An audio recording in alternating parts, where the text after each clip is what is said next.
Dışlamayı.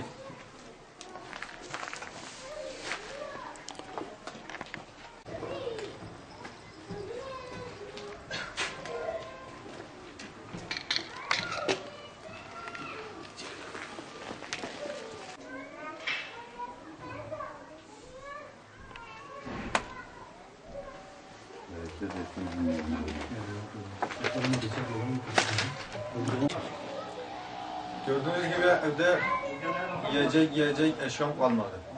Hepsi yandı. Hani mağdurum işte. Tüm Müslümanlardan yardım bekliyorum.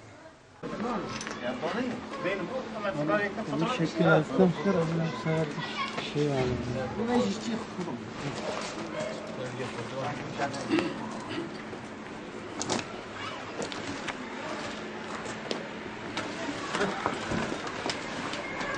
Yok bir yakıyor abi.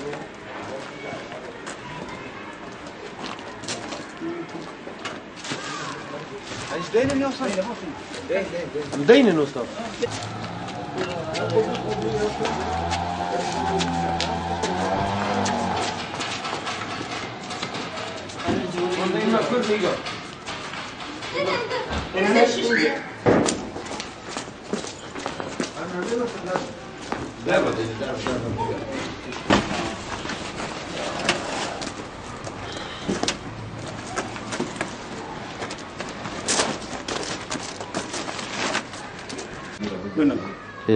Yarder olarak bugün ne tür bir faaliyete bulundunuz?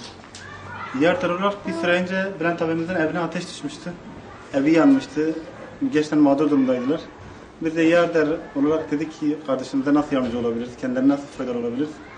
Bir hayırsever kardeşlerimiz de bize biraz halı gönderdiler, beyaz eşya gönderdiler. En azından dedik ki bu kardeşlerimizin yaralarına biraz merhem olalım, kendilerine biraz yardımcı olalım inşallah. Pekala barınak olarak kaldıkları ev ne pozisyonda şu an? Barınak olarak kaldıkları ev şu anda bir hayır sahibinin birkaç aylığına verdiği bir şey. Ama biz diğer bütün hayırseverlerden İslam'da bulunuyoruz. Kendilerine söylüyoruz ki bize biraz yardım edin. En azından Bülent abimizin bir yıllık kira ihtiyacını, kira bedelini bize gönderirlerse biz çok memnun oluruz en azından. Bülent abimiz de inşallah bu sıkıntıdan kurtulmuş olur. Pekala başka ihtiyaçları var mı? Bizden başka ne istiyorlar?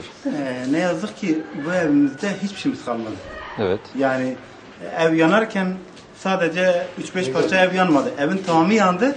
Bununla birlikte eski ev olması hasebiyle tavan da çöktü. Şu anda hiçbir şeyimiz yok. Bu gönderilen eşyaların dışında hiçbir şeyimiz yok. Ne gönderilebilirse biz bütün yardımları talep ediyoruz. Yani o konuda hem bu ailemize hem yardımda bulunduğumuz diğer bütün ailelere